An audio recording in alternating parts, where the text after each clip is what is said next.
Assalamualaikum warahmatullahi wabarakatuh. Perkenalkan, nama saya Elvira Agustina dengan NIM 101191010026 di Fakultas Ekonomi dan Bisnis Prodi Manajemen Universitas Islam Indragiri. Saya akan menjelaskan tentang komunikasi. Pengertian komunikasi. Komunikasi atau komunis berasal dari bahasa Latin, yaitu komunis, yang berarti sama. Secara sederhana, komunikasi dapat terjadi apabila ada kesamaan antara penyampaian pesan.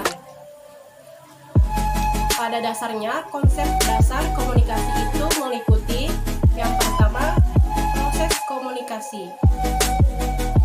Proses komunikasi yang satu dengan yang lainnya atau dengan kelompok yang nantinya akan menyebabkan terjadinya proses dan decoding. Kedua, elemen-elemen komunikasi ada pengirim, penulis, pembicara, pembuat pesan, media surat, memo laporan, peta, penerima, pembicara, pendengar, dan pengamat. Tiga, motivasi. Untuk komunikasi sangat diperlukan dalam meningkatkan keyakinan apa yang kita ketahui. Keempat, tujuan komunikasi. Yang pertama, untuk saling bersosialisasi dengan baik serta sebagai motivasi untuk kehidupan. Tujuan komunikasi untuk saling bersosialisasi dengan baik serta sebagai motivasi untuk kehidupan.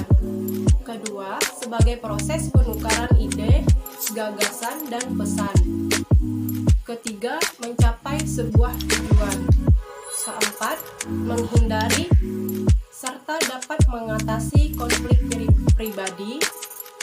Kelima, komponen-komponen komunikasi. 5. Komunikasi tatap muka. Dalam komunikasi tatap muka sangat penting dalam berkomunikasi di dunia bisnis. Keenam, perkembangan komunikasi manusia. Perkembangan komunikasi manusia. Manusia belum dapat melakukan komunikasi dengan sempurna sehingga manusia masuk dalam tahap terkecil, yakni komunikasi tahap 1 self-communicator. Komunikasi menurut ruang lingkup dibedakan menjadi sebagai berikut. Yang pertama, komunikasi internal. Dibedakan pula menjadi 3 macam. Yang pertama ada komunikasi vertikal. Komunikasi vertikal yang terjadi dalam bentuk komunikasi dari atasan atau bawahan, misalnya perintah atau teguran atau pujian. Kedua, komunikasi horizontal yang terjadi di ruang lingkup organisasi atau kantor di antara orang-orang yang mempunyai kedudukan sejajar. Ketiga, komunikasi diagonal. Komunikasi diagonal yang terjadi di dalam ruang lingkup organisasi atau kantor di antara orang-orang yang mempunyai kedudukan tidak sama pada posisi tidak sejalur vertikal. Selanjutnya, komunikasi eksternal. Komunikasi dengan pihak luar dapat berbentuk A.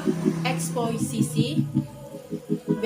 Konferensi pers, C. Siaran televisi, D. Bakti sosial.